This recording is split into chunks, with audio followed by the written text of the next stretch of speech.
Rose Sen et nos invités, Grand Yatma. Et bien sûr, ça c'est mon maître. Hein. C'est un honneur et un grand plaisir de retrouver bien sûr mes deux professeurs. Yatma Lo avec tonton El Hadj Tandian Diouf. Bonjour Rose. Bonjour Aziz, bismillah rahmani rahim ñu ngi nuyu suñu auditeur au Sud FM yëpp rawatina suñu émission à vous l'antenne Aziz comme ni nga ko waxee tey moom macha allah on a vraiment des invités exceptionnels on en a toujours eu des invités exceptionnels mais tey daf ci raw ndax tey on a des anciens de la RTS ñi nga xamante ne tey xam ñëpp xam nañ ne RTS c'était la seule télé qui existait au Sénégal te émission boobu noonu télé boobu noonu moom la ñëpp daan jàngee. ci la ñëpp daan xamee lu bëri. parce que y a toujours eu ce qui est extraordinaire mooy y a toujours eu des émissions éducatives. donc juste pour dire que ne vraiment ñi nga xamante ne tey ils étaient si émission télé yooyu noonu tey ñoom ñoo ñu accompagner nekk ay nit yoo xamante ne ils nous ont appris la vie ils nous ont appris. À se tenir, à parler, à devenir des hommes et des femmes de valeur. ñu ñoo jàngal ñu nekk ay jigéen ak ay góor yoo nga xamante ne tey ku ci mel ni man ku ci mel ni yow Aziz yaa ngi koy wax sànq nga ne yow ba ngay dem RTS 14 ans nga am kon xam nga ne ak 14 ans ku ko am yaa ngi toll juste ci sa ndaw. war a xam àdduna donc bu la ñu mel noonu tetee ku ci mel ni suñu invité bi El Hadj Tandian Diouf. bi nga xamante ne moo doon def émission kaddu xale yi ku ci mel ni Yatma Lo bi nga xamante ne moo doon def émission dojo yi nga xamante ne xale yi bëggoon daw yëpp dem defi ji sport ndeysaan bu ñu ko xëy na bu ñu ko mënee bu ñu ko mënul yëpp émission bi la ñuy xaar pour mun a dem profiter si ñu ngi leen di dalal ak jàmm di leen wax ne c'est tout un honneur que de vous recevoir sur ce plateau monsieur Diouf. Diouf ñoo ko bàyyi sama kal bi. waaw yow kon tey moom dinaa la jéggal bàyyil rek léegi tey ma occupé bu ngomeen yeeg fayeen yi rawatina Maodo Faye Alaaji Maodo mais nag du ma wax xam nga lu tax par principe ak ni ñu ma yaree dans le domaine de l'éducation le droit de naissance dama jàkkaarloo ak suma mag suma xarit suma référence suma lépp boole ñu avant RTS muy Yatma le droit de naissance aujourd'hui m'oblige de me rabaisser et de me mettre même à genoux devant lui grand kaddu gàngoog ba pare ma door a wax. mais suñu grand yi ñu ngi yar à travers émission bi déjà. macha allah. bismillah a'uuzu billahi mina sheytaani rajim. xam nga dafa am loo xam ne seytaane daf see gaaw. ba tax na yu mel nii di wax a'uuzu billahi mina sheytaani rajim day yuuxu dem yoonam. parce que jinne ci boppam seytaane ci boppam. média la gën a bëgg muy rajo ak télé mooy faral di wax yenn animatrices yi ak yenn ñi nga xam dañuy liggéey ci télé yi surtout dee leen moytu feeñ bu bëri bi ak wax ju bëri ji parce que jinne yi dañ lay dugg parce que xam nga jinne dafa bëgg nit lu tax mu bëgg nit c'est parce que jinne du gis gaynde te gaynde yàpp jinne la bëgg moom la gën a bëgg bu nit alors que nit day gis gaynde moo tax jinne yi di jàpp nit ñi di leen yóbbu pour que bu ñu gisee gaynde gi ñu ne gaynde gaagoo ñu mën a rëcc booy wax ci rajo ak télé ci yenn heures yi dañ lay déglu donc c'est très important di léemu dégg naa Aziz def ko nga def ko te loolu dafa nekk loo xam ne dafa am solo mu bokk ci éducation beneen bi mooy lii El Hadji tonton Tandian Diouf wax. yaa ma ko tuddee woon RTS yaa tax ba xale yépp naan gis nga tonton. Rose un vrai éducateur c'est lui dama ko daan déglu régulièrement avant lui c'était tonton Marc. tante Anit Mbaye on va parler. ak yow jam Susana wa Susana wa Susana Susana wax gis nga loolu Aziz xam ne li may wax quand j'ai vu tonton Marc un jour à la RTS il marche keng dama ko góolu ne ko vous êtes tonton Marc. Mais vous me reconnaissez? Je dis bien sûr. Étant très jeune, j'avais envie de venir participer à votre émission. Il a eu les larmes aux yeux. Xam nga àddina kenn du fàkk jëf kenn du fàtte nit. Am na ñoo xam ne defoon nañ fi ñi ngi fi ba léegi di dund te demaguñu nit ñi fàtte nañ leen. Loolu bokk na ci éducation pour entrer en plein dans le sujet. Kenn du fàkk jëf. De grands hommes. Quand on dit de grands hommes dafa mel ni nga ne góor ak jigéen ñi ngi fi Sénégal li mu am la valeur que nous avons li ñu am ci richesse ëpp na pétrole ëpp na ay milliards ëpp na or ëpp na zircon ëpp na lu ne muy mag ñi nga xam dañ fi nekkoon bàyyi fi dara kii Tandian il a suivi ses traces am na xale yoo xam bu ñu ko déggee c'est des professeurs c'est des ministres c'est des directeurs de société dañ koy déglu ils ont envie de le voir fu ñu koy gisee xamuñu ko donc c'est un métier bu kenn warul xeeb et c'est un métier dangereux extrêmement dangereux quand il a commencé à faire la radio à 14 ans je l'ai vu à la RTS moom Aziz dëgg la Aziz maa mi ko confirmé. il a été bien formé moi quand je l'écoute quand je l'entends man damay déglu rajo yëpp amul benn rajo bu ma dul déglu man kii naan ma du ma déglu RTS wala du ma déglu kii ñooñu dañuy wax li leen neex mais programme bu neexee ñu déglu ko te yéen li ngeen def nii tey daf ma ko jaral man parce que j'ai fait 5 jours à Diamniadio par rapport à l'élection au niveau de la fédération de football mais Aziz j'ai promis promesse est une dette ma ne gars yi ñibbi naa bi ma ñëwee sama kër mu yónnee ma message si la pare julli daal ni chaud du ma dem RTS fii laay ñëw parce que j'ai Galaxy ce soir est-ce que danaa si dem mais bii moo ma ñor parce que li ñu siy wax dana amal njëriñ yaakaar naa ko ñi ñuy déglu xam nga solidarité dafa waroon na am si médias yi si presse bi nga toog ba si yàgg ñu ne Sud FM de am na benn émission bu neex bu ñuy def tel jour lundi à 15h yeneen rajo yi daal ne dañuy lëkkaloog ñoom parce que heure boobu ñun amuñu ko musique la ñuy teg ñu lëkkaloo mu nekk loo xam ne foofu la réew di doxee. foofu la réew di commencer dox. tant qu'il n'y a pas de la solidarité.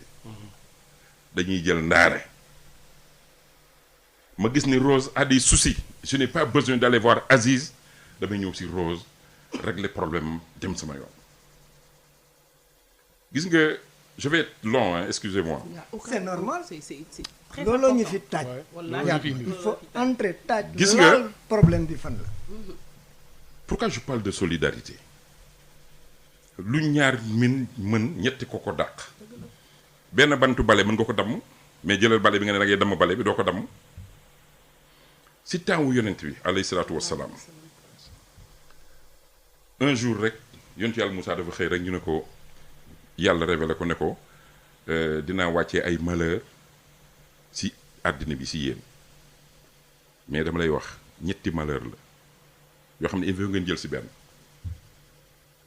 guerre maladie ak famine da ngeen siy jël benn parce que il faut ma teg leen ko mu dem woo nit ñi ñëw ne leen man de am na lu ma ponkal mi wax daal koy wax gars yi léegi il faut ñu jël benn wax leen ñi naan nañ leen guerre ñu ne guerre wóorul de ku nekk mën na si des ñi ne nañ jël feebar maladie ñu ne maladie mën nga bañ a wér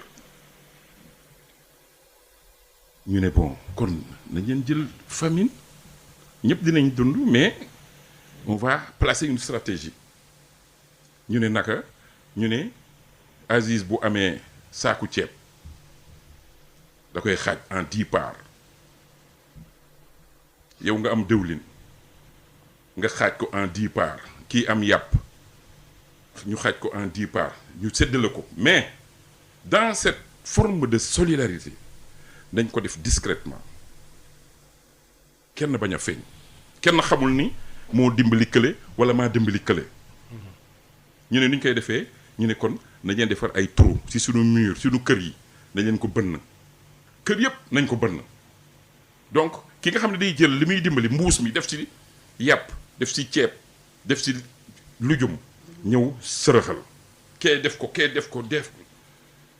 ñëpp di lekk ñëpp di naan kenn deewul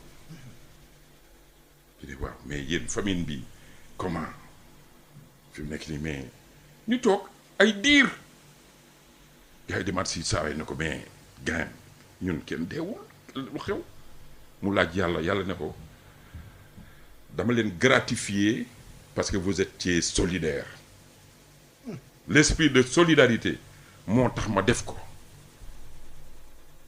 tant que les gens ne sont pas solidaires gis nga problème mën na am je suis sax ému gis nga problème mën na am dans ce Sénégal ñu régler ko dajaloo booloo régler ko mu jeex ñu tasaat ku nekk dellu fa nga nekkoon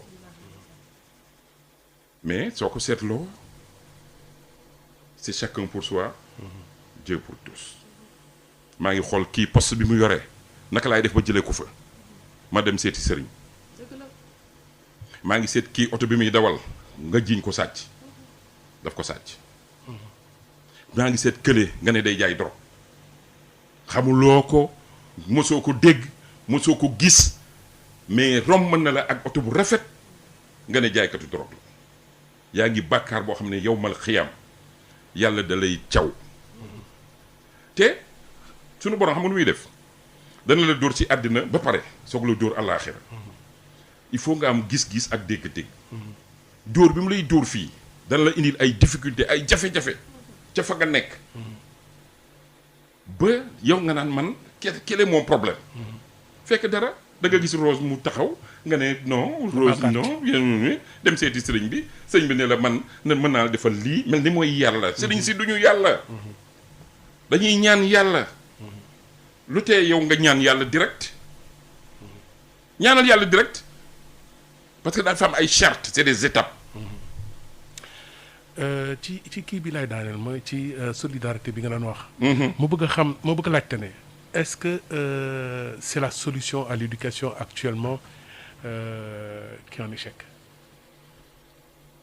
gis nga c'est une solution xam lu tax tant qu'on ne discute pas par rapport à ça parents yi di discuter problème bi du régler mais Aziz ñun ba ñuy juddoo Médina gii ngan di concession la woon kër gi 50 familles dëkk si ku nekk ak sa jabar ak sa doom boo defee loo warul def famille bële di alpulaar dañ lay jàpp dóor la ba sa papa su ñëwee dolli ñee ay séeréer lañu ñee ay bambara lañu dañ lay yar te kenn du si wax xam nga luy indi véritablement le problème Aziz da ngay am koo bëgg ko takk ne ko dama lay yóbbu sama kër papa mun la jamais de la vie man du ma sëyi kër goro dama bëgg nga wutal ma appartement nga ne ok daal di wut appartement 2 pièces salon takk ko yóbbu ko foofu ngeen am benn doom muy fanaan ci benn néeg bi nga wuti koo xam ne bokkul ci famille bi muy bon bi ñëw di la yaral sa doom parce que da ngay liggéey yéen ñi da ngeen liggéey di ko dóor di ko def loo xam ne doo leen ko xam alors que dans les grandes concessions da daan am bàjjan nijaay mag cousin frère et sœur sa bàjjan di la jàpp di la def lu dara jarul sa nijaay sa impaañ ñépp di la yar ba nga nekk mag nga mbeqi xam nga luy mbeqi mooy nga dem ba commencer comprendre mbeqi waaw nga dem ngay commencer comprendre nag kii Aziz nekki c'est mon oncle c'est pourquoi mu may yar El Hadji Tonton Diouf moom ndekkee sama magu papa la nga xam leen mais léegi xamatuñu kenn dañu nekk ci appartement yi gis nga loolu moo indi fracture mais malheureusement mënuñ ko rectifier naka nga ko rectifier on n'implique plus les professeurs et maîtres d'école kenn ñematul dóor xale c'est interdit on te dit les droits de l'homme yu si bëri looloo ko yàq mais est-ce que waruñu wa dellu si waat ci absolument gis nga Aziz man su ma président de la République woowoon dama naan ko lii ngay def boo bëggee am jàmm que les gosses retournent à l'école militaire ñu dem defi service militaire obligatoire il faut nga def durée légale on te libère mais xale boo si wax mu ne la fii alalu buur la fii yoonu buur la depuis combien d'années on parle de ça est-ce que c'est réglé gis nga Rose on en parle chaque jour et on en parlera chaque jour c'est pourquoi il faut en parler chaque jour ba mu du doy du doy sax que du doy loolu foofu noonu je vais revenir si li nga njëkk wax au départ parce que wax boobu daf ma te bu boobaa dama bëggoon tonton Tandia Diouf mu mun a tontu si loolu c'est-à-dire da nga ne dañoo am ay hommes de valeur ay hommes de référence waay muy góor ak jigéen waaw nga ne muy góor ak jigéen léegi ñun lan moo dal suñu média yi ba suñuy homme de référence yooyu noonu duñ leen woo di leen teg ci plateau yi ñuy waxtaane éducation ñuy waxtaane je veux dire ñuy joxe ñoom li ñu am ci ay références justement ñu mun ko sotti suñu njaboot yi lan moo tax ñun lan moo dal suñu média yi ba nga xamante parce que loolu man je pense que ne éducation bi fi muy njëkk a commencer c'est justement dans les médias que ce soit à la radio ou à la télé surtout à la télé soxna Rose maa ngi lay ziar bu wér a wér nga may ma nuyu vraiment mbokk auditeurs yi nga xam ne ñu ngi ñuy déglu yépp ndax yaat ma wax na ko xam nga li suñu Serigne Cheikh Ahmed Tidiane Chérif daan wax rek almaxtu ruq bi dafa am moment boo xam ne bi j'ai choisi nekk ci ruq bi tey ñu bëri bu ñu ma déggee may wax ci Sud FM mais dinañu ñokki dinañu kontaan parce que dañu doon posé wu question waaye ana grande ku ma ci dajewul ci mbedd wala ci suma liggéey nañu rassuré wu maa ngi ci jàmm maa ngi ci salaam ma préféré nekkatuma ci média di wax la muy bind mais nag disparaître ma complètement parce que ba fii ma toog ci ay mois yu néew arrêté correction dama préféré woon ni ci ruq bi nekk correcteur di corriger ay journaux rawatina L'As quotidien maa ngi leen di nuyu suma xaritu journal ak leneen c'est une forme d'éducation parce que dama gis ne lu bëri foofu la sooxe te dinaa la ci tontu si ci média parce que ça c'est le médium écrit dinaa dellu gannaaw gis nga yaat ma dafa laal lu bëri te dafa toog rek billahi wallahi xam nga moom taalibe la day bañ ma di ko wax ba mu toogee ñu koy déglu ñëpp et là j'ouvre une parenthèse pour yónnee suma nuyoo Oustaz Alioune Sall kooku dafa am lu ma boole ak moom ci rajo moom xam na ma xam man may premier directeur de programme bu rajo Dunia bi ko Ben Bass Diagne ubbee 93 dañ di ut ku ko diriger moom moo doon directeur am Mbaye Sidi Mbaye mi nga xam ne tey dinaa ko tudd bu baax nekkoon chef division des émissions éducatives et culturelles yàlla jóge fi mu dem nekk directeur de la communication moom ma oo bés na ma xarit dafa ubbi rajo te éducateur la soxla looloo ma fa dugal Oustaz Alioune Sall mi tey ba mu fay ñëw fekk na fa école arabe Cheikh Tidiane bi tey ñu ngi may dégg yore ko ñoom Taïb Socé Dondé Thiam ñëpp mais yàlla dafa def moom mu ñëw yàlla boole ma ak moom ci rajo bi ba mu fay jóge di dem Sud FM man ma jógee fa di delluwaat Europe Oustaz maa ngi lay nuyu Oustaz Mbacké Sylla xëj na xamuma ko bu baax a baax ci wàllu jëfi nag liggéeyante mais xam naa ko bu baax ci njaareem ga mu dëkk xam fa mu bokk xam famille am ndax man Alaaji Mamadou Tandiang mu ko dem Cheikh Ahmed Tidiane lañ ma tuddi ci njaareem Alioune Mbaye nag yàlla dafa def mu nekk suma xarit ñuy jokkoo bëggante soppalante donc ñooñu mënuma ko bañ a def parce que fi yaat ma duggee la yaat ma dafa dugg rek xëj ci leen ci suñu borom subhanahu wa taala am lu leen jàngal yéen journalistes yi wax leen ko yow fa man bi ma toogee fii di wax ak yow à un moment donné dama ne teg xam nga boobu lu ma def dóor naa su may ayatul kursi ak laqat jaatum ba toog jàpp suma njàmbur di leen seetaan loolu leen yaat ma indi macha allah waaye aar leen seen bopp aar studio bi aar kër gi loolu def naa ko pour dugg si ci éducation loolu éducation yaat ma wax na lu bëri vraiment boo ko doon pàcc jàng naa lu bëri ci moom na xale yi gis nga tey am na lu ñu doon def man de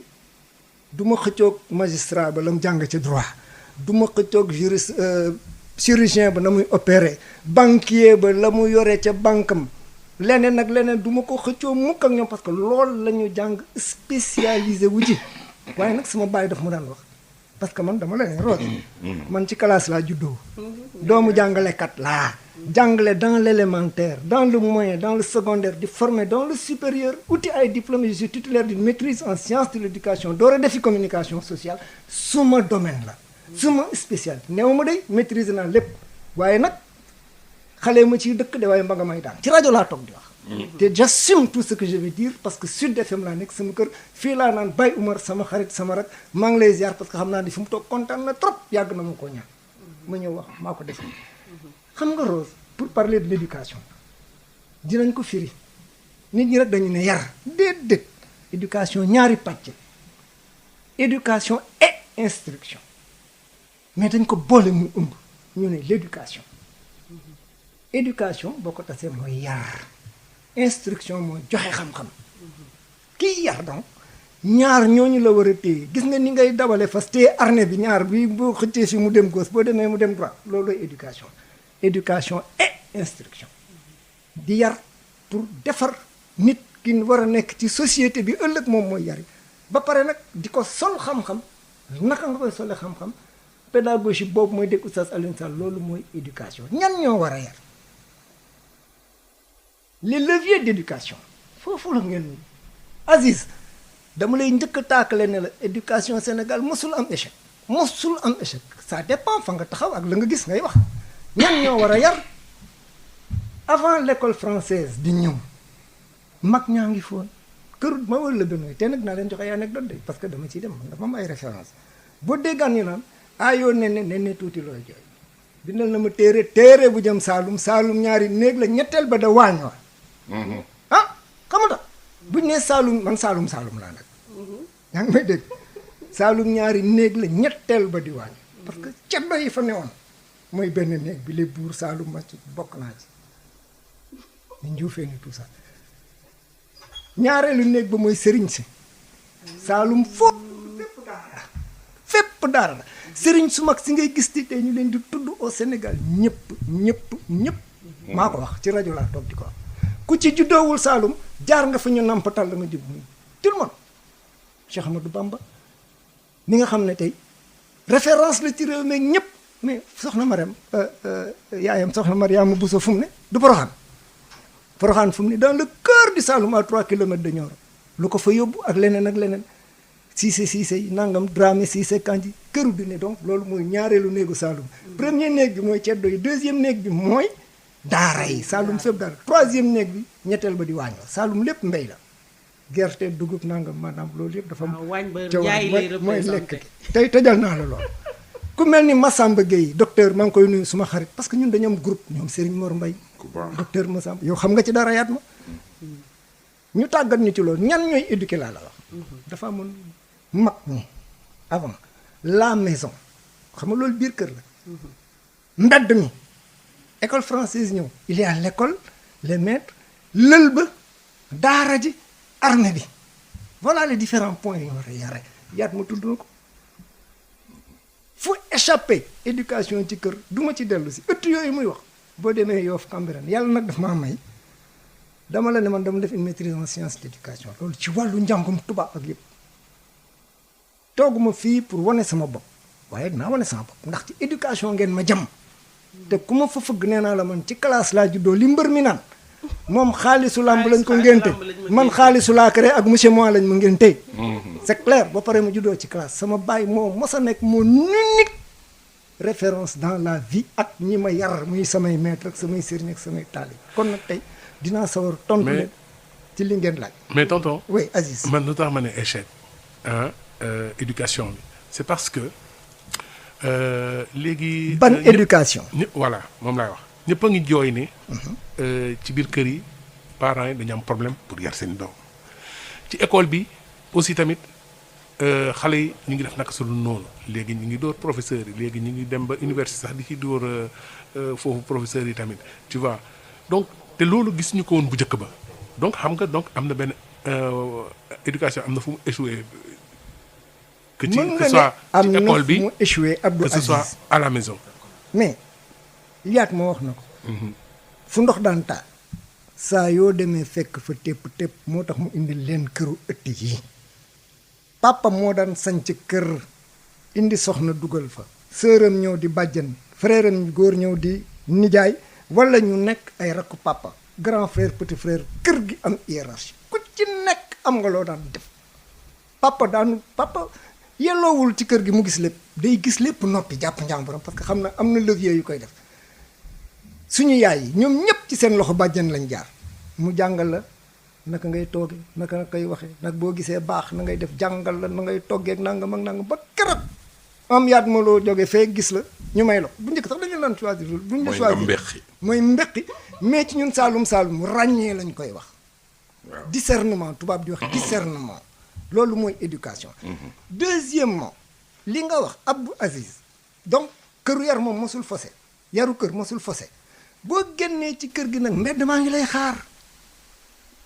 ña ca kër ga su matul lool l'éducation daf lay de la rue daf lay fëkk attention bu la fëkkee rek bu nit ñi gaawul rek sànku nga l'école française l'apport extérieur ñëw mais attendez ñun ci lañ jànge pas yi ngeen di tudd di wax foofu laa dul d'accord léegi-léegi wax naa ko oustaz Alioune Mbaye j'interpelle oustaz Alioune Sylla ak Mbacké Sylla surtout suma rak suma jarbaat maa ngi koy wax waaw mais tu as bien dit l'école française maa ngi ñëw moo tax ma ne maa ngi ñëw s'il te plaît maa ngi ñëw allez-y l'école française dafa ñëw fekk ñu fi parce que nit ñi culture dafa am lu ko ëmb de culture dafa bëri les us les coutumes les traditions ak leneen lépp dafa bëgg ci biir mais école française mën na ñëw tegg li ñu amoon teg ko fee non mënu ne suñu papa yi ngeen di wax en référence ak dañ daan jàng 12 ans ba nekk mat 12 ans jóge ci daara ji dem duggi école tey seetal pas yi retraité yooyu yëpp tey ku ci bàyyi magistrat de sama papa ñoom Kéba Mbaye wala jooju imam Kanté ak affaire yëpp c'était de grands de personnalité dans l'administration ñoom ñëpp ay imam lañ. mais entre-temps le système éducatif a changé. mais maa ngi ñëw laisse-moi développer s'il te plaît.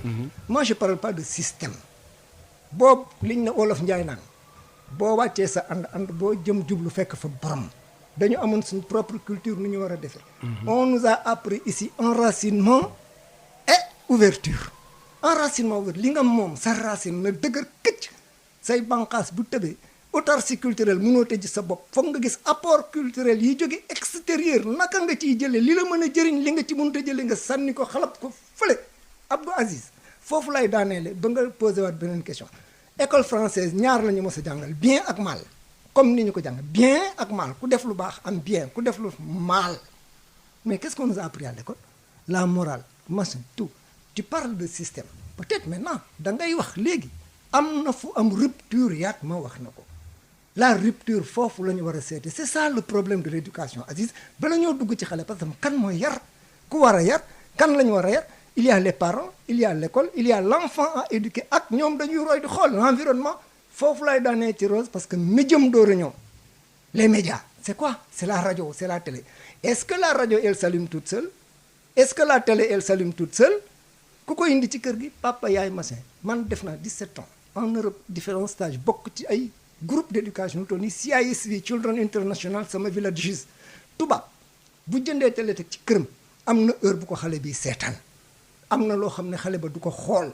am na loo xam ne mag moo ko moom même film yi ñu daan yónnee fii dañ di def interdit au moins de 18 ans école française mënul ñëw percer suñu ay valeurs léegi nag lan moo tax loolu la ñu war a seet Aziz il n'y a pas d'échec ñi doon yar ñu ngi yar ba tey boo demee ci daara ji ay ponkal génn nañ fi école yi ay ponkal ay référence génn nañ fi média mënul yàq suñu éducation foofu nag c'est ça justement la responsabilité parentale quand Serigne Mor Mbaye disait dañu war a def ndëpp national conférence boobu ma wax ko tey man ak moom ñoo ko doon animé fële ci centre Lebré sur la demande du père Armel Dutey thème bi c'était quoi éducation parentale ou comment recentrer la société sur l'enfant c'est ce jour-là que Serigne Mor Mbaye daanu ndëpp moom ci boppam ne dañu war a ndëppal sénégalais yi ma yemagum foofu ba mu ñëw parce que média yee tax ñu wax xoolal ndeysaan xoolal xam nga gis nga koo xamante ne li ngay wax da nga koo xam da nga koy wax toujours ak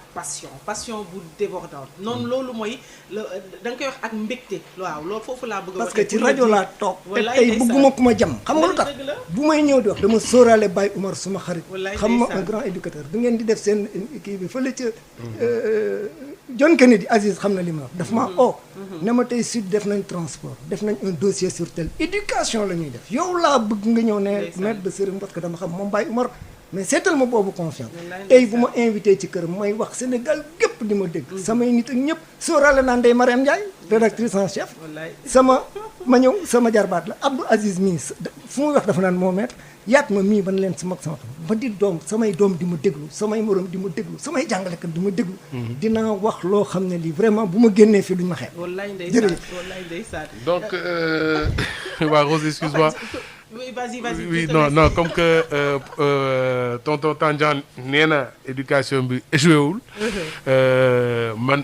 man vraiment leneen laa ci bëgg a yokk rek moo di ñu mu cité yëpp temps yu njëkk la woon mais xam nga jamono ñu toll nii fu mu nekk nii éducation bi comme que échoué wul waaye mi ngi soox. ndaxte am na problème foofu du ma la coupé de. waaw ma dama la ne échoué wul xam nga nee nga mi ngi soox. lu tax muy soox ñan ma ñëw ña koy ëmb tey yore ko ñoom tey da nga ne ñi ma cité ñëpp démb la woon mais tey c'est parce que la woon démb. waaw. tey dafa am déggoo moom la Rose dugal les médias l'agression extérieure foofu loolu mooy rupture bi naka la ñu war a mën a def pour agression extérieure boobu faire face à ça Aziz maa ngi interpellé suma ay xarit ñu ngi may dégg. donc c'est pas la faute aux médias mais plutôt aux parents. mais c'est tout le monde. maa ngi interpellé suma xarit rak jarbaat syndical ku mel ni Ablaye Ndoye Sawru Sène Fati toujours nga dégg leen ci rajo bi. mais Ablaye keroog ca ba Sud FM invité Baye Mor wax na ko. te bu ngeen mënee ngeen dugg si ci émission bi vous là tous les éducateurs parce que tey Sud moo leen oote moi je suis prêt man li ma ci wax naa ko xayaat ma dina leen ko wax parce que lui il a l'éducation et les loisirs léegi dama leen interpellé parce que dama leen naan li ma leen di faral di dégg toujours dinaa leen dégg ngeen dox mais li ci ëpp c'est normal c'est matériel man jàngalekat laa doomu jàngalekat jaar naa fi ngeen jaar yàlla may na mu tous les diplômes qui sont là mais pourquoi quelquefois du ngeen dugg si ci débat yoo xam ne ce sont les parents c'est vous c'est nous les enseignants nous sommes des références modèles la ñu war a doon Aziz li ngay wax nii dama si gën a suux rek gën a sore tuuti si fi nga parce que c'est exactement ce que j'ai voulu de quoi je voulais parler tout de suite c'est-à-dire modèle yi nga doon wax ni effectivement loolu moo fi amoon loolu moo nekkoon suñu ay base et on sait très bien que ne loolu noonu exactement mënatul nekk parce que ëtt yooyu amatul mu style de vie boobu noonu ñu amoon à l'époque tey amatuñ ko parce que kër yi am na fi ñu ngi ci village yi ñu ngi ci daara ji ñu ngi ci kër yi boo demee mais tonton affaire yi dafa changé donc léegi ñun léegi lan mooy suñu problème mooy par rapport ak changement boobu c'est ça naka lan mooy solution bi waaw dinañ ci ñëw dafa am loo xam ne du ma ko nangu pour donner la parole à Yatma xam nga lu tax damay dégg léegi ñu naan jamono non da ngeen dégg souvent ñu naan jamono moo soppeeku déglu de àddina moo soppeeku àddina mosul soppeeku suñu borom bi tabaraka wa taala le soleil se lèvera toujours à l'est et se couchera à l'ouest naaj bi dina génn lune dina génn da nga naan nit ñi lan moo tax mooy li ngay laaj ni nit yi la mais loolu nag agresse déggoo dama la ne ci bu ñëwee ci solution bi mais c'est ça doomu aadama boo demee ba du mën a ñàkk fayda mais tey tudd ngeen fi ay nit ay droit de l'homme Seydi Gassama mi ko yore yàlla mi ma tim xam ne man sama élève la référence la ma def ko référence ak ñeneen yaat ma wax na ko parce que loolu indi wuñu fi man damay toog bu ma gisee lu ma jaaxal ci éducation damay oote fa ma war a oote bu dee ci këru diine yi damay dem dagg suma paas Aziz xam ne li ma dem waxtaan ak ñoom bañ may ma te dinaa la wax ce qui a fait le succès de l'émission kaddu xale yi ba nga ko doon dégg ci daara Serigne Saliou Mbacké yal na ko yàlla suñu borom bi yokk leeram moo ñu ko mayoon dafa am ku nekk ci ligne bi Aziz ay ca bismillah ñu déglu intervention yi salaamaaleykum waaleykum salaam. waaw soxna si ñu ngi lay ziar. ñu ngi delloo ziar Rose ça va. ça va alhamdulilah. alhamdulilah madame Cissé. madame Cissé ñu ngi lay ziar bu baax. maa ngi leen di delloo ziar di nuyu Aziz di nuyu aussi invité yi. vraiment tey sama xol dafa sedd. parce que bu ñuy wax éducation. lu ñu soxla la. te dama koy déglu mënuma ko muñ ma ne il faut ma dugg parce que je suis d'avis ak tonton Tandian la n'est-ce pas. waaw. je suis d'avis ak moom parce que man gis nga xër boobu ak xarañ boobu ak conviction comme ni nga waxee ni mu waxee noonu laay dundee ak samay doom doo bàyyi dara muy jàll gis nga télé boobu mu wax rajo yeeg yooyu ñun ñoo koy jënd noonu mu waxee gis nga rigueur boobu laa instauré sama kër parce que noonu lañ ma yaree instauré ko de telle sorte que xale yi dafa am lu ñuy xool ak lu ñu dul xool dem na ba nga xam ne suñu xoolee lu ñu warta xool sax man dama koy xam parce que su ma ñëwee dañ ma koy wax ndax lu ñu xamul la donc loolu ñun waajur yi loo liggéey soo wàccee amal bët ci say doom il faut nga am bët ci say doom valeur yi nga xam ne ñun moom la ñu am fii dangay bañ ñu dindil la ko valeur yooyu dañ leen koy inculquer nga def ko devise mu dugg ci ñoom parce que dañ ko def ci man ma gis ci ndam yal na yéex tey samay waajur buñ ma fi bàyyi woon alhamdulilah wax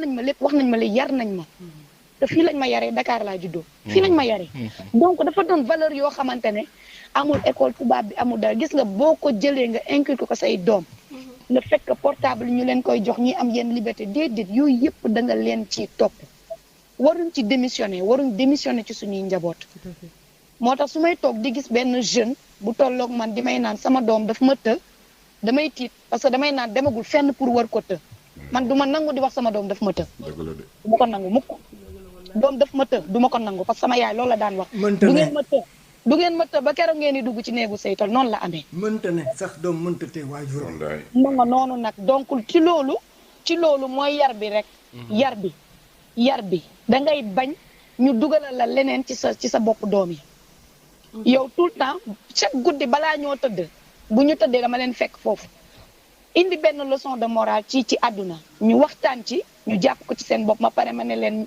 ñaan leen jullit nii lay tëddee da ngay tëdd droite nga ñaan nga def nii ñu tàmm ko bu ñu jógee it nga ne leen lii jullit nii ay xale sama taw 10 ans la am ñu tàmm ko ñu màggaale loolu nga defar leen ci kër gi pour mbedd bi bañ leen a këf comme li tonton wax sànq loolu mi ngi fi et ñun parents yi ñun la buñ ci dogu rek yàlla duñ ci jàppale wallahi ku dogu ci sa yarub njaboot yàlla jàppale la si mi ngi fi donc nañ ko gëm te genre yi soxla nañ ko vraiment sama xol dafa sedd ndax man dama bëgg ko am yar Aziz xam na ci dara man moo tax man naw ko bëgg ko man dama bëgg nit ku am yar dama bëgg nit ku correct dama bëgg nit ku jub dañu yar ci loolu de telle sorte que yii man débat yi du ma ko bëgg sax mu jeex su ma sañoon chaque jour lay doon parce que nit ñi soxla nañ ko xale yi soxla nañ ko donc maa ngi jéggalu merci madame Cissé remercier bu baax madame Cissé intervention bi am na solo macha allah yàlla fay la ko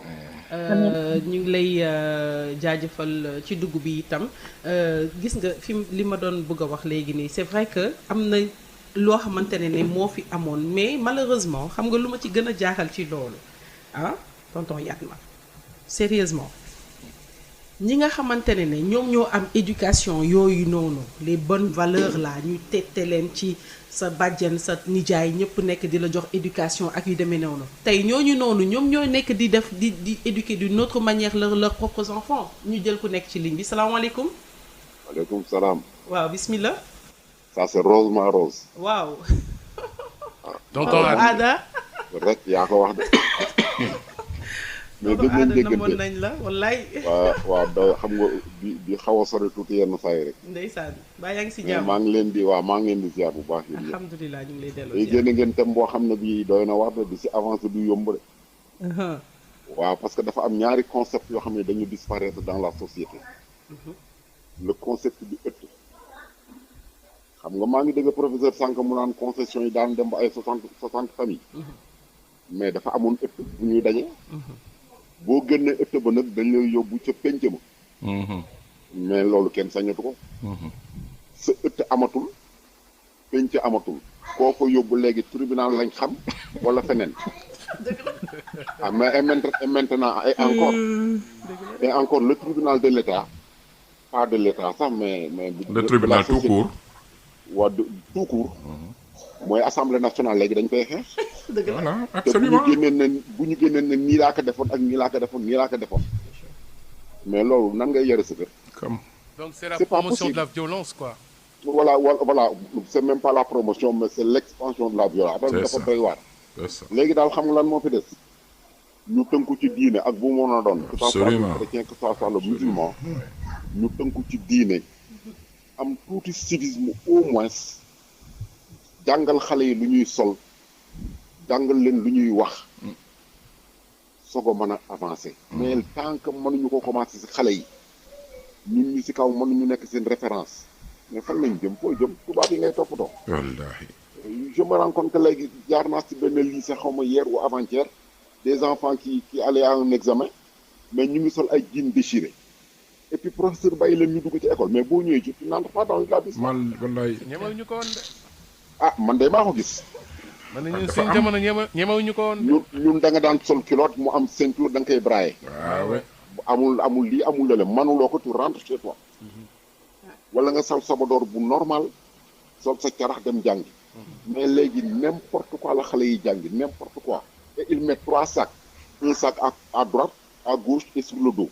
li ñuy wax dongri. dara amul si ay foo si ubbi benn portable nga tey ji. li ñuy wax dongri muy jiin dongri ñeme wuñ ko woon sol. temps yooyu boo ko solee ñu yóbbu la laaxira. non dañuy wax wuyu yi ñooy. dañ naan bandi la.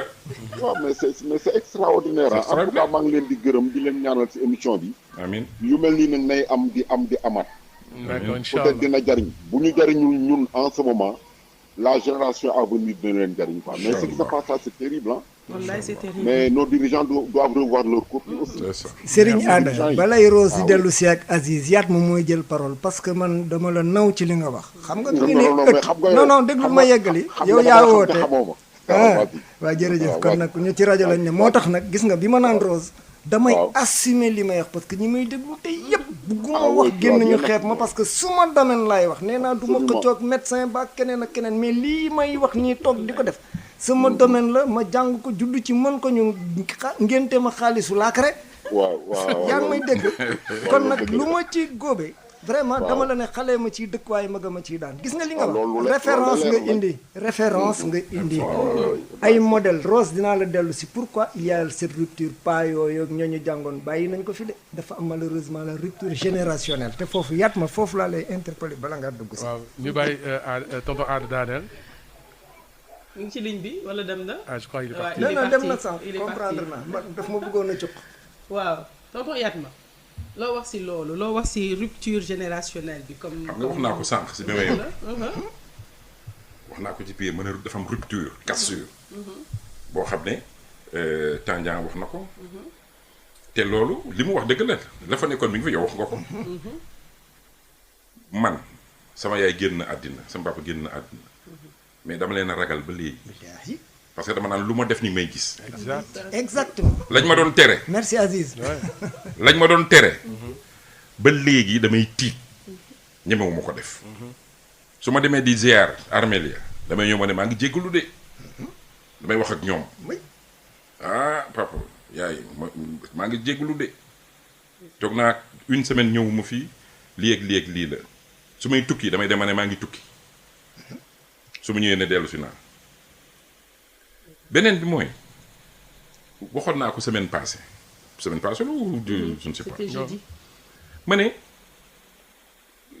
sa jabar bu nekkee en état fa la éducation bébé bi di commencer si biiru yaayam. waroo merloo yaayam da nga ko war di neexal da nga ko war di waxtaan ak moom da nga ko war di defal di ko li mu soxloo nga wuti ko. léeg-léeg nga jël sa loxo teg ko ci biir bi ñaanal bébé bi mu lay xool léeg-léeg soxna si ne xale bi di mi ngi wéqu mais day fo fekk papa ji moo raay biir bi nii daal di koy fóon nga wax ak moom ne ko alors mon chéri comment vas-tu wala ma chérie comment vas-tu mais booy di ko voilà mu dégg sa baat xàmmee ko yooyu dafa nekk loo xam ne ci départ ba la avant xale bi di xàmmee di mbeqi avant muy disque dur bi ngay solo waxoon naa ko keroog xale bi dafa naan juddu dafay ñenn cëpp juddu nga tudd ko seytaane bàyyi ko parce que seytaane da koy soxla mais ñun suñuy tradition dañuy jël xale bi téye ko une semaine soo ko tudd n'importe qui vient n'importe qui rentre sort xale bi dafay nekk à la merci de Satan am na xale yoo xam ne dañ la koy won ci vidéo boo tegee alxuraan xale bi daal def nii apaisé wu nga arrêté ko mu yuuxu gis nañ ko ci réseau yi. allo. waaw jël ku nekk si ligne bi salaamaaleykum. na wàcc nga. ah waaw waaw waaw. salaamaaleykum. yaa ngi ci antenne bi de. dafa mel ni c'est vrai. ah d'accord. bien ça. yaa ngi ci antenne bi dafa mel ni indi. c'est bien. Allô? Allô, oui. Oui, bonjour. Mais bonjour les amis. Bonjour, monsieur. Comment allez-vous? Je vais très bien. Oui. Comment vous Mais je appelez? vais garder l'anonymat. Oui, comme vous voulez. Je vais garder l'anonymat. Oui. Je vais garder l'anonymat. Mais je ne veux pas. Du ma fa wax lu ñu ma jippee. alhamdulilah. ma ne. allo. ñu ngi lay dégg bu baax a baax. Rose. waaw Sène. damay garder anonymat. waaw. mais Mais il y a quelqu'un qui va reconnaître ma voix. Tout le monde reconnaît ta voix, mais grand. pourquoi nga bëgg a garder anonymat bi. Eh grand bul xaar ba Ah, man El ouais, Hadj non. Tandia mu ñëw ci antenne bi nga bëgg a garder. Ah, oui, anonymat. il te faut- yow il da faut- nga bokk ci ñi yar. grand Voilà. bul nëbbatu waxal Je m'appelle- Bamba Mbaxal. À l'état civil, je m'appelle Amadou Bamba Diop. man jarul nga di voilà, ko mu yow ngoog, ba nga jeex na. déparé ni nga koy waxee yow ñeme nga nekk surtout Lat Dior ba pare di dugg éducation di daw di kii làqatu. arrière mosuma la xamee tànk gannaaw de grand déglu ay dugg ta man la kay mo nga yar ma ñëwal grand yow la ñuy déglu Waaw xam nga dafa am benn phénomène. Je vais vous surprendre, mais je vais dire ce phénomène-là. Je vais escalader l'école de Jules Ferry. Je vais escalader les Dara, comme l'a dit de façon extraordinaire Tandia, et même mon ami Yarbalo, le Giaman. taalibe Je ne sais pas s'il est resté plus Giaman. ah si je suis toujours Giaman. Il a joué à la GIA. Ouais. Alors dafa am benn affaire bu am Rose. Sène. léegi yéen a ngi wax diggante papa yi ak doom yi. mais léegi dafa am benn phénomène déglu leen bu baax li may wax. je n'invente rien. mais léegi dafa am papa yu faa doom papa bu faa doom. billaay waxati ko. ku jur doom ba pare. fala bu yaa ko bu sa gaño yaay bi nii à côté. jur ko jur bu sell bu set. mais yow sa doom commencé mbàgg. évidemment commencé briller. ngay fan sa doom. wallaahi. c'est-à-dire léegi au lieu sa doom fan la bon man dama fan sa papa. wallaahi. si di Mbaaxaan Diop dama ko fanoon. moom dafa fanoon papaam Mbaaxaan Diop. wallaahi. Mbaaxaan dafa fanoon la Dior. allahu akbar. mais man dama fan sama papa boobu nga xam ne bi ma nekkee mag dama ko déifié. ah yar ba noonu de. oui. dama ko tagal comme dambetu balaake comme yàlla. wallaahi ndeysaan. mais léegi da nga gis léegi papa bi mooy fan doom ji. dëgg la. di xool sa doom man gis naa benn père de famille buy xool doomam da ngay yaakaar ne kii dafay bëgg a. wan na. daf koy bëgg a mar. dama ne wax na la. surtout nag boo xam ne c'est un enfant qui travaille bien à l'école. Il y a un gosse, c'est péant, il est bien, il va avoir un bac mention, il a une bourse, il va à l'extérieur. Mais su ñëwee boo wàccee aéroport yow yaa koy gàddu sa valise yi. ou bien on va progresser rapidement. sa doom di liggéey nekk directeur quelque part. alors doo ko ñemee wax dëgg. même c'est bien dans la famille c'est le cadet de la famille d'ailleurs bu nekkee le cadet c'est lui qui commande la famille non seulement la paa bi daf koy fan mais mag yi dañu koy fan am sa rakk di ko fan alors kooku nooy mën a séparer la bonne graine de l'ivraie. wallaahi lazim. Voilà ma question fondamentale. wallaahi. Et tu sais, un ancien syndicaliste, même s'il devient vieux, il parle beaucoup.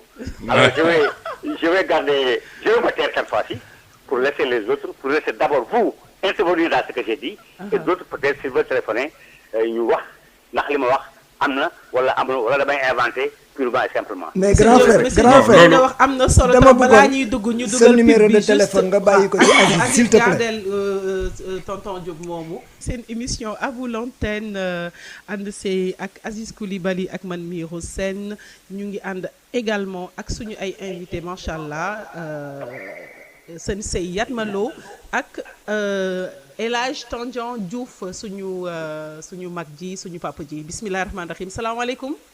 waaleykum salaam wa rahmatullah. kooku Mouhamed lañ koy wax. allo Tata Rose. waaw. Mouhamed Thiam Malicounda. ñu ngi lay ziar bu baax a baax a baax. di leen nuyu di leen sant. ñu ngi lay delloo di nuyu sama sëriñ Abdou Aziz. tonton Mohamed. na ngeen def mbaa yéen a ngi si jàmm. waaw ñu ngi sant alhamdulilah. waaw di nuyu sa invité yooyu sa invité yu remarquable yooyu. waaw xam nga mathématique dañ doon jàng les identités remarquables. waaye sa invité yooyu vraiment macha allah. comme ni ñuy wax rek tout ce qui s'annonce bien. s'annonce tout ce clairement qui se conçoit bien s'annonce clairement et les mots pour le dire viennent aisément. ndeysaan loolu laa dégg tey. ndeysaan waaw xam-xam daal boo ko amee soo ko génnee ku ko dégg xam ni lii xam-xam la. waay ndeysaan vraiment macha allah. seen émission bi su passé bés boo amee rupture émission na ngeen ko rediffuser. waaw yàgg naa déglu seen émission nag mais bii moom macha allah dafa commencé rek mais su ma nee nekk ñaari épisode ba ñett sax doyul. incha allah waaw li ñuy wax rek man lu may wax toujours mooy ñun dañuy jur suñu doom soit dañ leen ragal dañ leen rus wala dañ leen yërëm. wala ñu fan leen. wallaay disais tout à l'heure waaw loolu dañ leen fan. parce que ñoo xam ne ñu yare ñu ko yare suñu doom. waaw. mais on peut excusez-moi tonton Mohamed.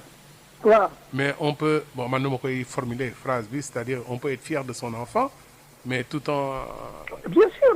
l'éduquant sur bien sûr loolu mooy fan rek. waaw bien sûr sa doom mën nga fan sa doom tamit mën nga fier moom comme ni nga wax. mais nga jël ko en yar ko exemple dans ta famille. waaw ngay wax sa doom yëpp nañuy def référence yi moom parce que su fekkee ni moo leen gën demin mais war naa am fu mu yem. John McEnroe yéen a fàttali John McEnroe. le numéro 1 du tennis mondial. tennis waay. waaw te mu réewoon ba mu masa saaga devant la reine jël loxo bi dóor ko nii. papaam bañ ko fekkee këram ni ko sa doom dafa indiscipliné xam lu mu wax. mu ne loolu la de si mbedd mi la mais sama kër de chaque jour balaa muy génne moo génne mbalit mi si mbedd mi. day ma wax loolu. waaw. ak lu mu nekk multimilliardaire nee na man sama doom de balaa muy fu mu yem su mu xëyee suba mooy génne mbalit mi si mbedd mi. kooku waaw. mais nag léegi c'est ça qui nous manque waaye comme lu kii rek comme monsieur Tandian wax rek nañ ko déglu après mu jox ñu kii solution yi xëy na moo am na ay clé yoo xam ne bu ñu ko joxee dinañ ci mujj bu ci jaaree dina tane. incha allah bu soobee yàlla dinaa wax de ci rajo bi dinaa wax de loo xam ne lii mi ngi ci man loo xam ne maa ngi ko téye ak loo xam ne mi ngi ci loxo ñi ko war a téye waaw incha allah. gis nga jërëjëf ñu ngi nuyu Yatma. jërëjëf wallaay jërëjëf. jazakumullah xayran. merci beaucoup jërëjëf tonton Mohamed Thiam ñu ngi lay ziar bu bëree di kontaan toujours ci say intervention macha allah tonton Yatma. gis nga fan sa doom. lii kii wax sànq. Mbaxaan grand frère. li mu wax. à la limite daf ko rafetal sax mais ñenn yi dañuy ragal seen doom. dañu dem ba ñemewuñ ko wax exactement ma fille. Quand il était à lycée d'application mu def acte d'indiscipline professeurs yi woo ma xamuñu ni man may papaam bi ma ñëwee ñu ne bon tu es papaam non ça c'est vraiment non bàyyi ñun kii suñu doom la bàyyi man leen dàq leen ko bu mu fi jàngeeti ñu yóbbu ko Blaise Diagne mu dem Blaise Diagne elle a retenu la leçon mu woo ma mu ne ma papa mu ne ma bu ma naree jàngee fii du ma am bac ma ne ko lu tax mu ne dañuy grève rek ma ne ko fan nga bëgg ma yóbbu la mu ne yàlla suren ma ne ko nañ dem ma ñëw pour bañ ñu dàq sama doom école parce que da ngay fay xam nga léeg-léeg nga fàtte ko ñu dàq ma ñëw ma ne monsieur Anne c'est combien l'année mu wax ma fay année bi daa dem benn librairie ne ko jëlal fourniture at parce que dootoo ma laaj cahier wala yooyu mu jënd ay cahier ay pile ba mu mat ay 400 et quelques mille mu koy def ma photocopier reçu yi ak lépp li xam ne kii na di ko jox muy denc man may denc sama poste mu dem ne yaayam man su ma amul bac sama papa dina ma rey de. condition yaayam woo ma ne ma kii de nee na daal temps yi ni ngay def ak moom daal bu amul bac dina dee man ne patt rek ba mu demee bay def bac mu admise daal may woo téléphone il était euphorique papa admise naa papa am naa sama bac ma ne ko pardon ah bon d'accord daal di raccroché xam naa mu ne peut-être dégguma li mu wax mu woowaat ma ne ko oui mu ne papa am naa bac ma ne ko moo tax nga may woo ma ne ko yow yaa ngi may bëgg a jaaxal c'est le contraire qui m'aurait surpris échec naa mais man ma jël sama alal di la fayal di la jëndal di la defal lu ma dul defal kenn di privé sama bopp nga ne ma am naa bac nga bëgg ko def ndam. mais ndam la ma raccroché ma ne ko yaa ngi soog a jàng gis nga El Hadj xale bi da nga koy won mais loolu la. loo xam ne dafa naan sama papa il est malade. bu ñëwee nag. te doo ko dóor mes enfants c'est comme ça. su ma la xoolee nii xam nga ndax mer naa wala meruma nee naa rakk day topp mag doom topp waajur. pour arriver à tel père tel fils. voilà ba pare beneen bi xam nga dafa mel ni man ak Tania ñuy waxtaan. mu ñëw seeti ma sama kër ñu toog di waxtaan bu am solo ñu ngi wax di kii yow nga jóge fële rek ñëw rek papa doo ko ñaareel. mos.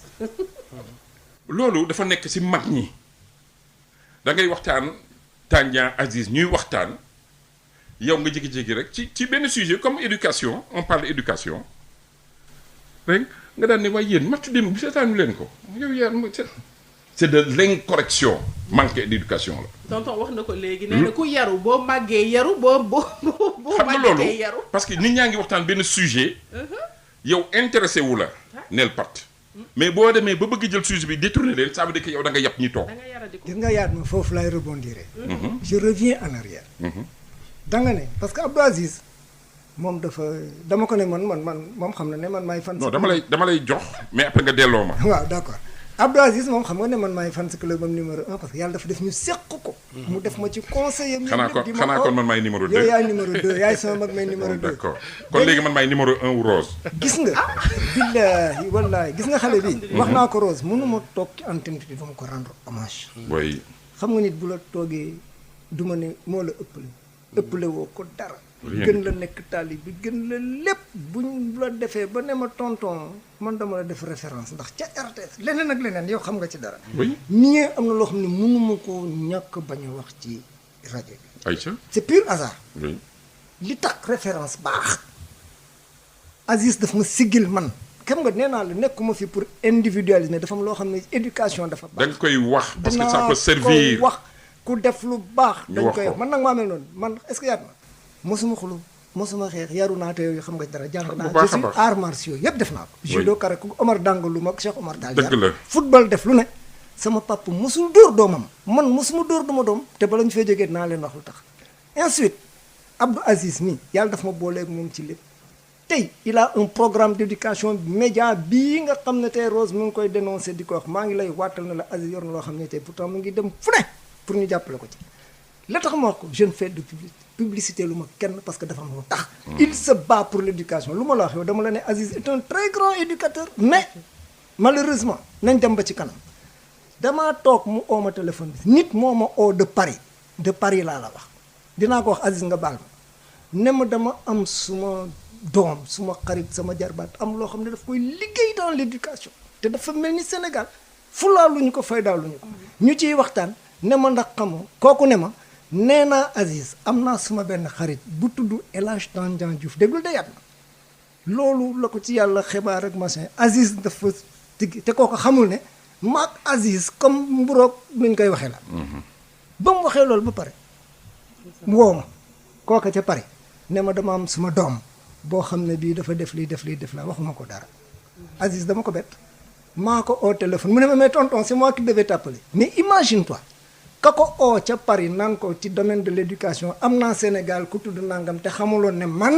maak Aziz ñu ngi jokkoo di liggéey mu defal ma ko ñu dem ci waxtaan ci ak leneen kooku ñaan yàlla il est partout mooy lépp moom lépp xam lépp sax lépp jërëjëf Coulibaly maa ngi la ciy gërëm di la sant parce que man du ma jëy nit ni nga ma defee référence am naa doom fi sama doom Nicolas sama doom la bàyyi di Diop suma xarit sama lépp ñu bokk dëkk à Paris def lu ne may jàngale de la fa seen kër laa doon Sidi Gueye Alassane Wade Baye Oumar mii tey gis nga zéro malheureusement dafa am éducation dafa am point zéro gis nga piis lu ñuy wax zéro bi xam nga zéro bi kenn du ko sot fa la ñuy dagg wala ñu koy ñam ni éducation dafa am zéro doomu aadama yaat maa ko wax de 0 à 9 mois lu ñuy wax madame étant en état de grossesse waaw zéro boobu nga foog ne xale bi dund xale baa ngi dund nekk ci biir yaayam boo demee def infanticide wala nga rey dañ lay condamné ku rey nit mais l'an zéro moo am diggante 0 ba 9 mois boobu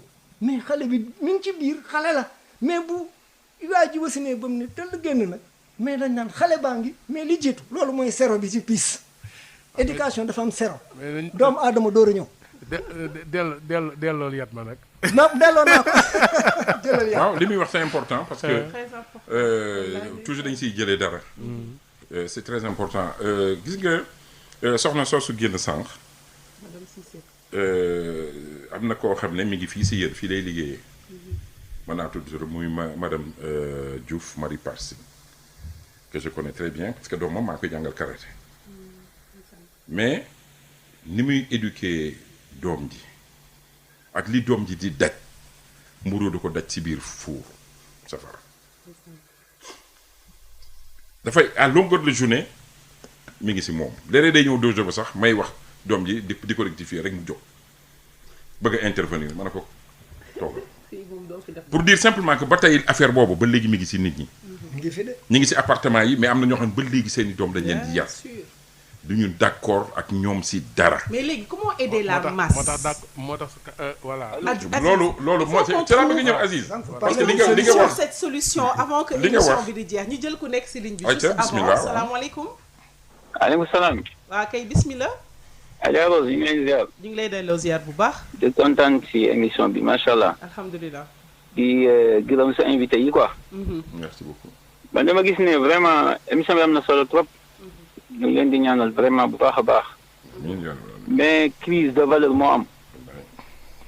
ndax nit ñi bu njëkk adduna bi dafa baaxoon parce que ku nekk da nga jël sa doom wala doomu keneen def ko comme sa doom ji nga jur. bàjjan yi di yar nijaay yi di yar.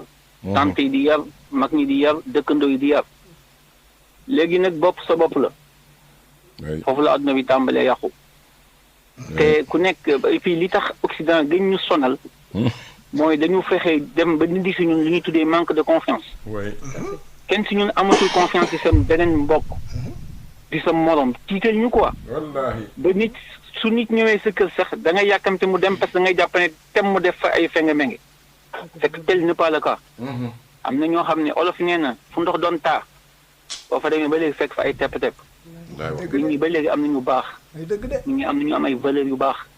nit ñi am na ñoo xam ne ba léegi ñu ngi jéem a baaxal ñi nga xam ne ñoom la leen yàlla dénk.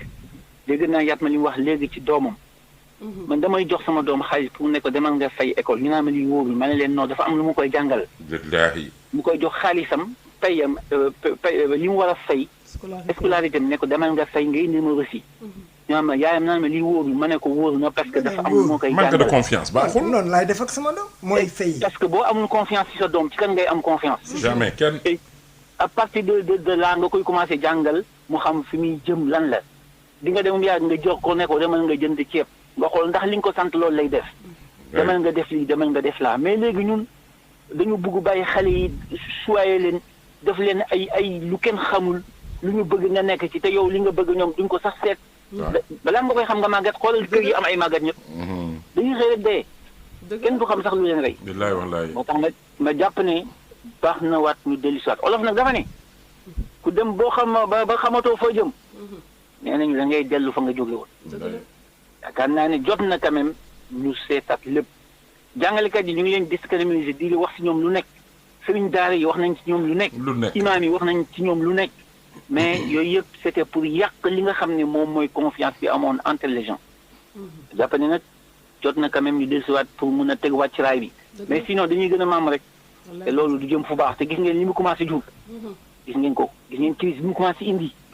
jàpp ne nag quand même lu baax fu ko nit jëlee fu ko nit gisee dafa war a indi. dëgg la te ñun en tant que ay jullit yonent bi sallallahu alayhi wasallam mooy suñu référence te yàlla moo ko yaral boppam. dafa ne ko sama borom yar na ma rafetal sama yar. te nit bu amul yar dafa mel ni néeg bu amul toiture. bu naaj bi ñëwee day dugg. day seetlu bu ndox ngelaw ñëwee day dugg bu taw ñëwee day dugg. kon yar mooy nit soo ko jàngalee te yaroo ko dafa mel ni defoo ci dara mais boo ko yaree fu mu dem yar mën nekk. maa ngi leen di sant bu baax di leen gërëm di jégalu si guddal bi merci. lay jaajëfal bu baax a baax a baax. kàddu yi rafet na man macha fenn lay allah rebondir mooy fu mu waxee ci manque de confiance xam nga keroog maa ngi waxtaan ak Rose ma ne ko apparemment dafa mel ni ñun dañuy dem ci direction boo xam ne kenn dootul wóoluti kenn. ndaxte ce qu'on voit en ce moment weerante yi. xasante yi.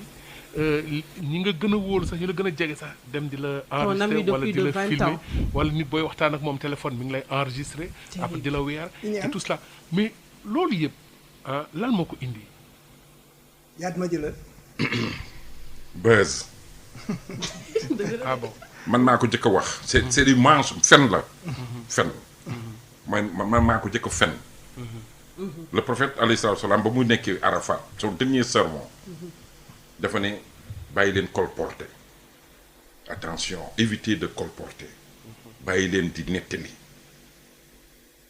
moo tax xamu ko wax am na ko benn autre am na bu ñu delluwul ci valeuru jàng islam wala christianisme ñu nga sax si mais man dama am émission à la radio bu tudd jaar-jaar nga xam ne je prends les références du ma tudd turu kooku parce que kilifa la ci réew mi nekkoon haute autorité de la nation. Quand je l'ai invité dans l'émission il m'a fait des révélations yoo xam ne dama jaaxle ma ne ñun lu tax ñu bàyyi loolu xam nga lan la wax dama doon bay di jàng alxuraan ba am 12 ans dugguma école ñu dugal ma école à 12 ans en 3 ans ma ragg samay moroom ci classe 6e dama tëb def entrée en 6e at mi bu mu déggee collège lycée kakakakak la def ba am bac mu am bac daal dem haute école en France nee na ma man mosuma chômer dama dem duma tubaab yi dellu si waat beneen bi mooy dañu bàyyi suñuy yëf tubaab yi ñëw buuxanteeg ñun jox ñu seen yëf ñu nangu ko di ko puukaree soo seetloo maintenant ci rajo yeeg télé yi yu si bëri wolof la ñuy wax léegi langue nationale dama dem Japon championnat du monde karaté ma mujj yegg si ànd ak un représentant de la présidence ñu yegg si di làkk suñuy anglais faale wuñu ñu dem ci réception ñu nuyoo ndaw si ne këj sëgg si machine ma ne ko dugg nañu soxla bu saag ma ne ko man fàttoon naa def naa CESAC japonais jàng naa tuuti japonais ma ne ndaw si konnichiwa rek mu siggi xool ubbi bët yi di xool gauche di xool droite di seet kan mooy wax nit ku ñuul ma ne ko onaway wannan desu ka comment vous vous appelez rek ndaw si jug taxaw yëkkati loxo daan na ñëw leen am na noir buy wax ma ne ko lan la ma ne ko si suba léegi ñu lay nuyu en anglais faale woo ñu pour vous dire dañu gëm seen culture. dal na ma ak Portugal. dafa ndànk ma yeggale gis nga seen clavier machine. c'est fait en japonais lépp en japonais. mënuma fan nga jëm ma daal di génnee fekk photocopier woon naa fi ma jëm mu won ko mënuma bus bi ngay jël wàcc fii dem fii ne ma nag. heure bi midi la bus bi départ fii ngeen koy jëlee après jóg gunge ñu daal ne ma couvrez-vous parce qu'il fait froid boobu ñun min nañu seddu Japon il faisait 5-6 degrés. ñu dem toog 15 minutes mu ñëw jëndal ñu café chocolat jox ñu croissant. boobu naw na la. parce que dafa ni kii Sénégal muy woote ñëw leen y a des Sénégalais qui parlent japonais loolu ba ma ñibbisee ma réfléchir mais au retour ci wàllu éducation laa nekk di enfant. mais éducation c'est da nga dugal leen Aziz national. bi may ñëw sama ñetti doom yi ne ma papa bi pa parce que dama tàmm su may dem jëndal leen dara ñu ne bi pa jëndal ñu montre ma ne ok ma ne nii gis benn magasin montre ma daal di dugg daal ne waa ji est-ce que am nga montre xale ndaw si ne ma lan ma ne ko montre pour enfant quoi mu ne montre pour enfant mooy la daal ne ma kaay montre xale yi ñu nga ne la si rangé bale ma dem muy ay montre yoo xam ne ça coûté 50 000 yéen ma ne waaw kii dafa dof montre foofu kaay laa soxla mu may wax montre yu kii ma dem di ko wax mu ne ma gis ngeen yéen yow fan nga jógee ma ne ko Sénégal mu ne ma gis ngeen Afrique li moo tax doo leen arrivé ma ne ko lu tax mu ne ma sa doom pourquoi nga koy jëndal fowukaay boo xam ne day defe ne réalité la mu takk ko naan papa ban heure a jot mu ne ma da nga koy jëndal montre buy dox mu mën a xam heure dès son jeune âge nga mu xam ko ma ne kii wax na dëgg ma daal di ko jox ma ñett mu jox ma daal di jël 5000 yens la ma daal di jël na ñett yi daal di ñëw jox leen ko xale yi takk ko dem seen école seen maîtresse ne pourquoi ngeen di takk ay montre yu cher yi lu tax ngeen di def nii ma dem fa ne ko bàyyil xale yi il faut me demander woo ma nga ne pourquoi xale yi takk bi ñuy organiser un tournoi des enfants aux dojo filles à l'université judo xale yi ñu rangale leen allez Moussa contre Ablaye allez ceinture rouge allez saluer booy teel ñu ne dama taxaw fële voilà acca joxal sa tur acca teel allez ma toog di ko seetaan maa ngi jóge Japon fraîchement de ma daal di woo directeur technique national Thioub Alassane ne ko Thioub mu ne ma ne ko lii ngeen di def dina tax sunu xale yi duñu nekk jamais champion mënu ma tax ma ne ko il faut mettre 4 juges plus un arbitre central xale bi di vivre ni dañ koy éduquer pour être un champion ci base ba Thioub ni ma ni ma ne ko Japon li mu ne yamee arrêté leen ñu arrêté ñu daal di wut ay juges teg xale yi daal di comporter wu en grand on a vu du beau judo pour dire simplement que il faut qu'on fasse attention xale booy wax mu taxaw del wax jàmm boo waxul jàmm dana ko retenir ne sam papa lii lay wax day saaga beneen bi mooy booy yóbbu sa doom de temps en temps nga jël sa doom di ko yóbbu fa nga jëm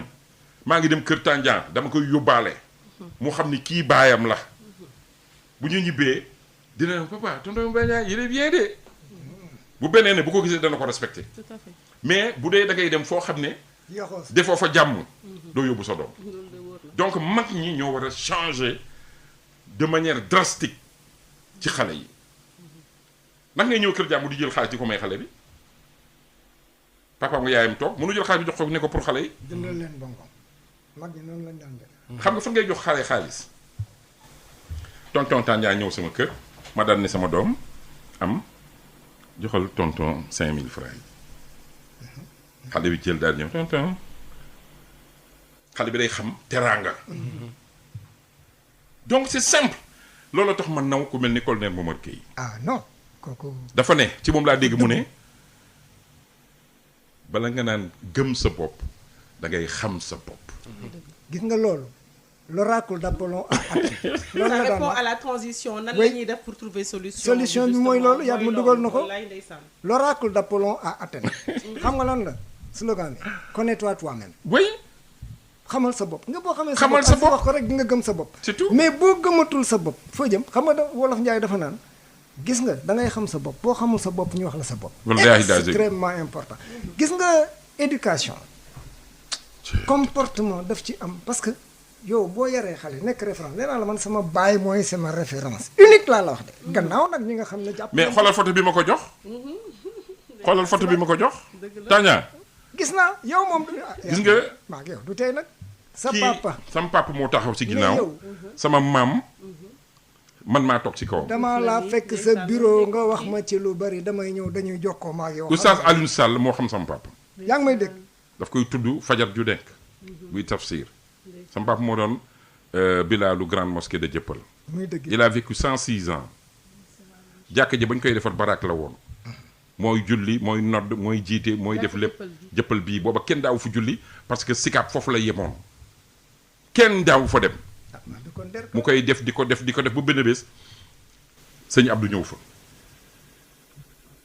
sëñ Abdou Aziz Sy Dabakh Malick yàlla na yàlla yokk leeram ñëw ne ko yow de li ngay def nii di ko seet si nag guddeeg ba teg suba ak ngoon ba ñu tabax mosquée bi mu xëy ne ko da ngay nekk imam sama papa ne ko mukk ci àddina imam yàlla tere jiite parce que gis naa un jour sëñ Abdou ñëw sama papa taxaw ci ginnaaw nii mu téye ko ci loxo ni ko kaay jiite mu ne ko nii fépp humilité bàyyi sama loxo man du ma jiite parce que dimension jiite te ñii fi dañuy xëccoo jiite imaam yi dëgg la dañuy xëccoo jiite man sama baat ni poto dëgg la là je disais Yatma le comportement parce que éducation da nga war ñi ngay éduquer yow bu ñu la gisee nekk référence man nee naa la benn référence la am muy sama baay dëgg la de rawatina sama sëriñ samay waajur samay mag sama xarit Aziz je sais que heure bi jot na mais dama la bëgg wax aspect extérieur man boo ma nee jàkk xam ne fooyoo ma sama bopp li ci sama biir xol maa ngi lay waatal ne boo duggoon sama kër ak samay xarit man du ma duggul sama yoon new du ma wax lu sama yoon new ñu jël benn dernier auditeur balaa ñuy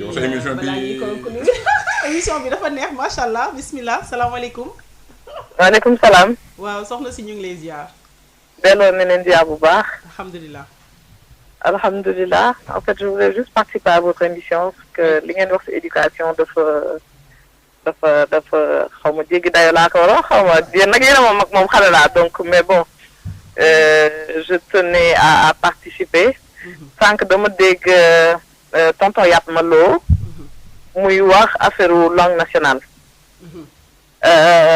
bu mu demee Japon et tout dafa am benn en fait ay bés yu ma doon seetaan benn émission Walfadjri bu tudd la woon démb je leur fais un peu de pub mais grave léegi nag dañ ci dafa am ku ci nekk koo xam ne day waxi nos héros Alboury Ndiaye Jéeri Joor Ndeela Maba Jaxu Ba di wax en fait ñi nga xam ne ñoo kii yoon Sénégal ñoo taxaw ñoo doon taxaw Sénégal démb Sénégal et voilà donc ma gis ne ñun ba ñu doon jàng li ñu doon jàngal c'était la civilisation africaine la civilisation française li may seetaan ci émission bi li woon démb man mosuma ko jàng sama école et pourtant ñooñu c'était des Sénégalais yoo xam ne xare bu nekk dem nañ fa gagné ko donc ñooñu nekk suñu référence ba nga xam ne je trouve que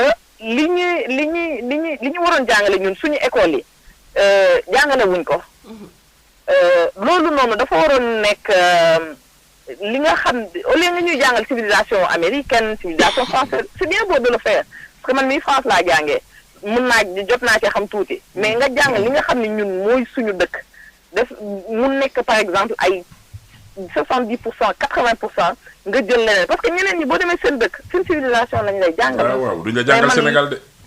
exactement man li ma jàng man ci li woon démb. man jàng ma ko école. dëgg la de. te fi laa jàngee ba am bac am fi kii doog a dem France am jàngi ji et pourtant man li ma jàng ci émission boobu jàng ma ko pourquoi. dëgg la de.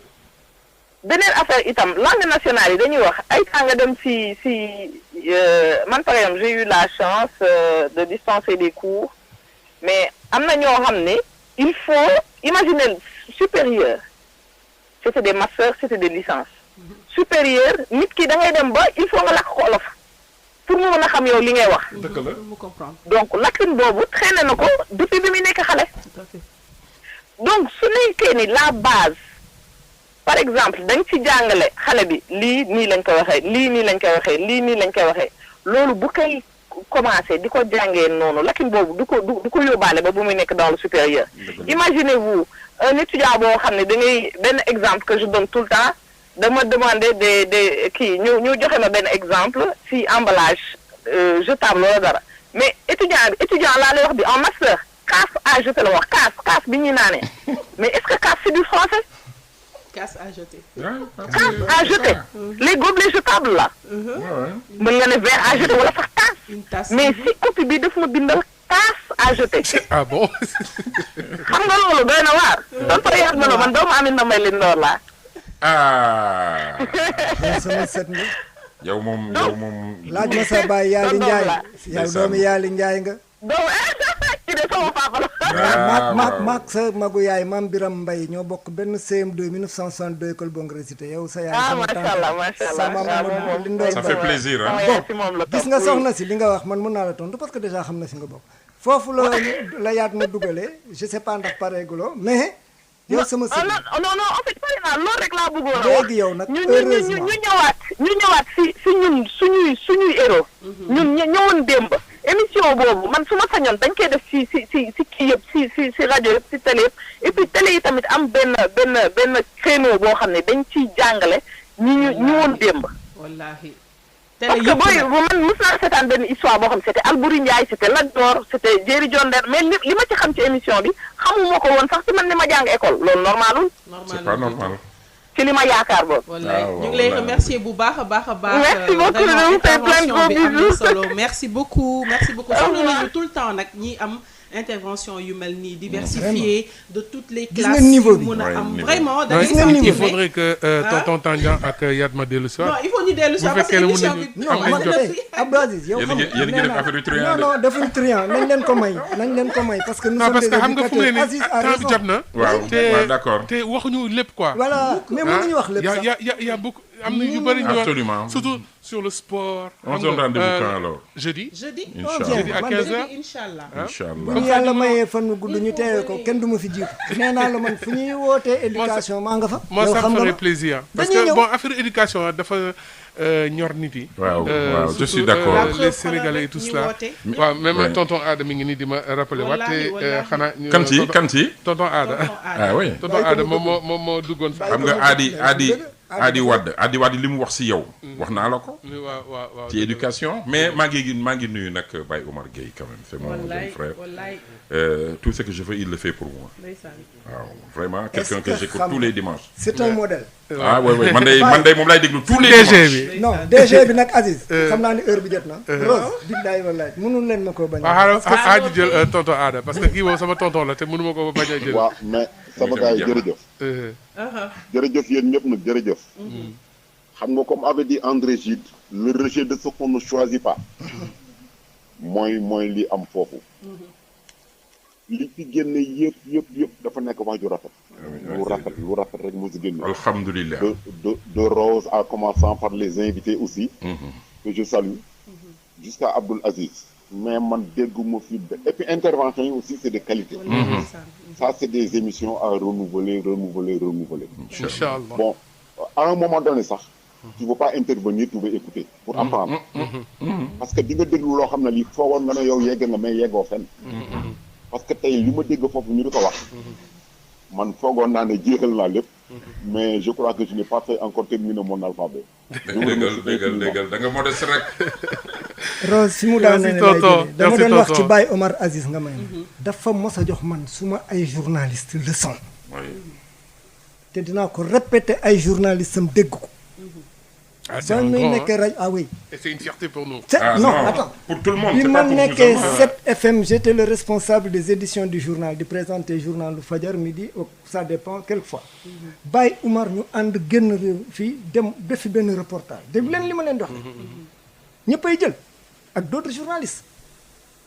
mais le malheur a voulu que ba mu demee bay nafar bay xool wala liggéey il s'est rendu compte que la mu enregistré woon yëpp magnétophone bi joué na ko un vilain tour lépp a yàqu mais un bon professionnel Racine Talla tey RTS kër bañ ko nommé directeur 7FM ba mu ñuy réunion daf ne nañ jël exemple ci sud d'ailleurs suñu journée sax léegi blog sud la ñuy imité dinaa ko wax ci sud la man wax absolument parce que da ngeen ko mérité est-ce que xam ngeen bala maa ñëw fii ci émission bi toog biram ba tey maa ngi waxtaan ak Ablaye Ndiaga Sylla ñëpp a ngi toog di ma déglu parce que daf ma ne kontaan nañ parce que fa nga jëm la même chose Baba Diop man fu ma dugg corriger moo ma ko utal mon professeur ton professeur moo may oo ne ma dama am copain tel mais Tandian émission bi jeex non na non dinaa wax ci Baye non émission bi jeex na ñu dàq ba ci ba jeudi boy daggal émission bi dagg ba jeudi bu ko dagg ngir yàlla parce que Baye dafa def référence wallaay ba mu demee këram war a def journal bi mais gis ne la mu enregistré woon amul te xam na ne may def journal 6 heures du matin 4 heures du matin fekk na ko mu taxaw bunti 7 FM billaahi wallaahi taala ma ñëw mu ne ma grand sama lépp dem man na tax mu ne ma dama bëgg nga jox ma say élément dégg loolu li ma wax dinaa ko wax lu tax mu taamu ma ci ne ma kon xam naa ne keneen ku ma ko waxoon du ma ko jox man na ko gis nga may def journal 7 heures seetal lu la neex boo ko jàllale bloc 6 heures du matin man du ma ko jàllale leneen laay jëlee imaginez-vous ce professionnalisme là ma ne suma journal ba ñu réunion may leen Baye Oumar déposé na acte boo xam ne bii tey gars yi ñu ne may leen dee leen def du professionnalisme et ça il en venait de l'éducation ma di ko jàngale merci Baye du la neex nag mais dinaa ko wax merci merci grand Yatma donc on se dit à jeudi inchallah ok donc alhamdulillahi rabbil alamin à jeudi inchallah te yàlla bu ci kenn manqué alhamdulillah